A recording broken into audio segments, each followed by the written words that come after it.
Нередко бывает так, что звезды из европейских чемпионатов в межсезонье приезжают в Азию, чтобы, так сказать, подзаработать денег на карманные расходы.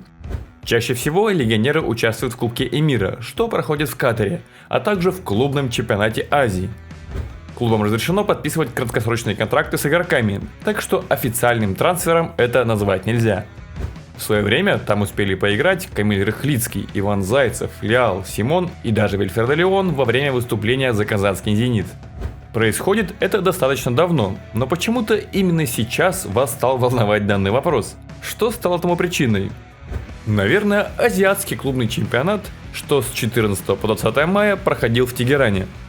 В этот раз составы иранских клубов пополнили несколько звезд итальянской лиги, такие как Донован Джаворонок, Роберт Ланди Симон, Линус Вебер, Эрвин Гапет и Немир Абдель-Азиз. Также на этом турнире мы имели возможность увидеть Саида Маруфа, Саида Мусави и Джона Гордона Перина.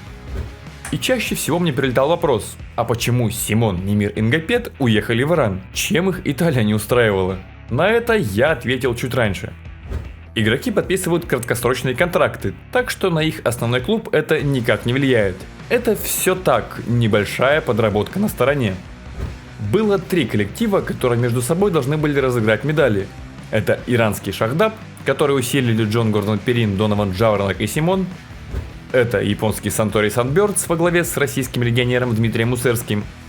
И конечно же, это еще один клуб из Ирана, Пайкан, который пусть в местном чемпионате золотые медали Шахдабу уступил, но на клубный чемпионат Азии подготовился более основательно, пригласив Саида Маруфа, Саида Мусави и, конечно же, звездную пару из Модены Эрвина Нгапета и Немира Абдель-Азиза. Мог им составить конкуренцию и катарский Аль-Раян, за который выступает россиянин Вячеслав Тарасов, но, к сожалению, не смог приехать Османи Хуантарена, на помощь которого клуб явно рассчитывал.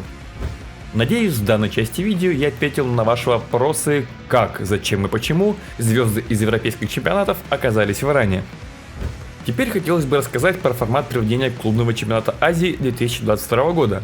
В этот раз в турнире приняло участие 8 команд из 6 разных стран. По одному представителю на кубке было от Катара, Казахстана, Таиланда и Японии, и по 2 клуба выступило от Ирана и Ирака. Клубы поделили на 2 подгруппы по 4 команды, из которых дальше прошли все 8 команд. Они в ходе группового этапа лишь решали, кто с кем будет играть в плей-офф. И в ходе этой борьбы до финала у нас дошли Пайкан с Немиром и Нгапетом, а также Санбердс во главе с Дмитрием Мусерским. И вот так неожиданно после длительного выступления мы переходим к обзору финального матча клубного чемпионата Азии 2022 года между командами Пайкан и Сантори Санбердс. Приятного просмотра!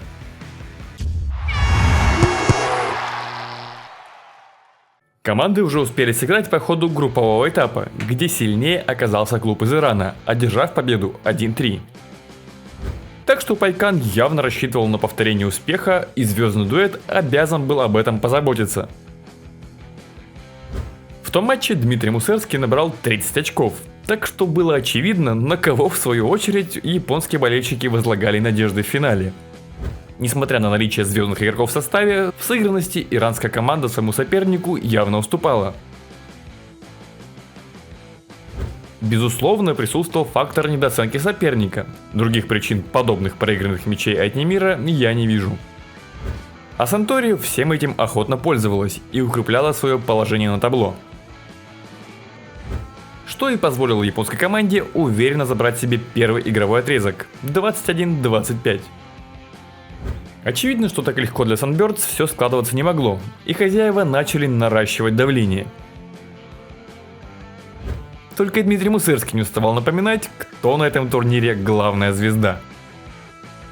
Саид Маруф, вместо того, чтобы нормально ввести в игру Эрвина Нгапета, решил, что он и сам неплохо может набирать очки. На его счету было 3 скидки меньше, чем за половину сета.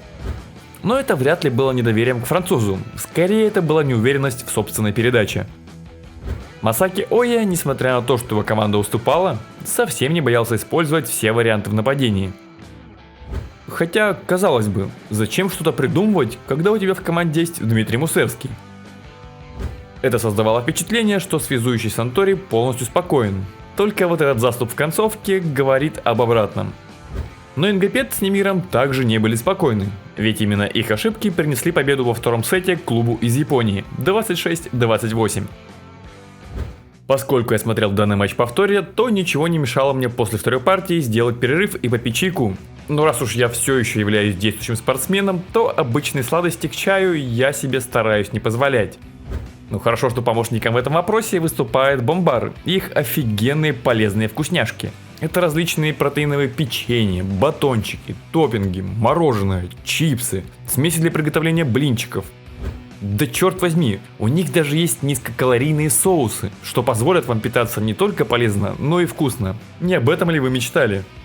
Помимо вкусняшек, тут есть и большой выбор витаминов и пищевых добавок, так необходимых в условиях современных городов. И дабы отбить ваши последние сомнения, чтобы зайти на сайт и сделать свой первый заказ, то перейдя по ссылке в описании или закрепленном комментарии, вас там ждет скидка в 20% на ваш первый заказ. Вы уже совершали покупки на сайте? Не беда. Для вас в описании и закрепе есть ссылка на 15% скидку на повторный заказ. Спасибо, что посмотрели рекламу, теперь можно вернуться обратно к обзору матча. Как и во втором сете, Пайкану удалось со старта игрового отрезка завладеть преимуществом по счету. Но в этот раз Сантори с этим отставанием уже ничего сделать не удавалось, и отрыв только рос. А все мы знаем, что если счет позволяет, то Нгапет обязательно попытается добавить элемент шоу в рутинный волейбол. Ко всем проблемам Sunbirds еще и добавились трудности с набором очков через центр, а эта опция активно помогала японской команде в предыдущих сетах. Поскольку Оя от этого варианта не спешил отказываться, то и разрыв к концу игрового отрезка продолжал расти. Пусть два сетбола Сантори отыграли, но от разгрома это их никак не уберегло. 25-13, финал продолжился. Как это показал матч Лиги Наций, так это показывает и текущий матч. Дмитрий Мусевский является самым неудобным блокирующим для Эрвина Нгапета. Да и понимая, что начало пахнуть жареным, Масаки Оя старался куда чаще использовать диагонального, чем это было в предыдущих двух сетах. И все для японского клуба шло неплохо, пока до подачи не добрался Немир Абдель-Азиз, и не без помощи голландца Пайкан сделал мощный рывок. Для Сантори это не было приговором, ведь уже неоднократно по ходу этого матча им удавалось ликвидировать отставание по счету. Но подача, которая у иранского клуба до этого совсем не летела, в этом игровом отрезке стала ключом к их победе. 25-20 зрители ждал пятый сет. Маруф к решающему сету обрел необходимую уверенность, и игра Пайкана заиграла новыми красками. Оя, несмотря на все трудности в предыдущих двух игровых отрезках, тоже вернул былой ритм игры. Но по большей части связующие все равно больше полагались на своих диагональных, которым и суждено было решить исход золотого матча. Нгапет, похоже, вспомнил про свой первый матч за казанский «Зенит» против Леона. Лайк, если помнишь тот сейв. Только несмотря на все титанические усилия Дмитрия Мусерского, золотые медали достались клубу из Ирана. 15-12 и 3-2. Саид Маруф еще пару лет назад для меня был эталонным связующим в плане качества передачи. И данный матч, к сожалению, стал для меня официальным завершением эпохи великолепного иранца. Данные выводы я уже начал делать по ходу Олимпиады в Токио, где Маруф выглядел крайне нестабильно и не раз отправлялся на скамейку запасных. Вообще, у Саида достаточно своеобразная карьера. Маруф всегда был в числе лучших связующих, но к 36 годам в его послужном списке всего одна топовая европейская команда – «Зенит Казань». И именно в те годы он меня и очаровал своей игрой. Теперь же связующие стали более функциональны, и требования к передаче изменились, так что иранцу придется уступить свое место на волейбольном Олимпе молодым ребятам. Теперь перейдем к связующему японской команды – Масаки Оя. Японец уверенно вел игру в течение первых двух сетов, активно подключая к атаке каждого нападающего на площадке. Так что то, что Масахиро Инагита набрал за эти два игровых отрезка очков больше, чем Дмитрий Мусерский, удивляться не приходилось. Но в третьем сете блокирующие Пайкана поняли, что связующий активно использует центральных и пайп, поэтому более плотно взялись за ликвидацию данной угрозы. А Оя перестроиться уже не смог, и это не только создало трудности для Sunbirds, но и также добавило психологических проблем самому связующему. Масаки использовал разный темп и высоту передачи для своих доигровщиков и диагонального, а когда он начинал волноваться, то часто забывал, как и кому пасовать. Оттого появилось много передач не в темп, что явно сыграло на руку сопернику. Ну и также японец в третьем и четвертом сете совсем забыл про Инагиду, так что доигровщик выбился из игрового ритма, и в пятом сете уже был не так эффективен, особенно на подаче. Также долго с фаворитом искал Эрвин Гапет, ведь в его случае все было наоборот. Маруф его почти не использовал на протяжении первых двух сетов, но про это я упоминал еще по ходу обзора. Как мне показалось, во время просмотра матча в зале не очень удачно расположена система освещения, ведь игроки нередко обращали на это внимание. Быть может, это и стало причиной большого количества ошибок на подаче. Ведь из личного опыта могу сказать, что именно неудобное освещение может стать главным источником проблем в этом элементе.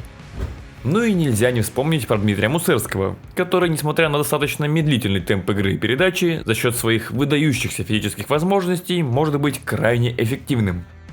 И даже один из лучших диагональных мира, Немир Абдель-Азиз, на его фоне выглядит не так убедительно, каким мы его привыкли видеть в Италии.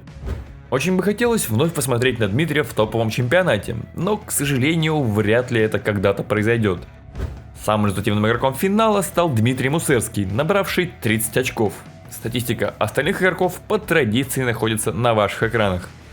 По итогам турнира была сформирована символическая сборная, где лучшими центральными блокирующими стали Саид Мусави из Пайкана и Надирхан Кадирханов из казахстанского Тараза.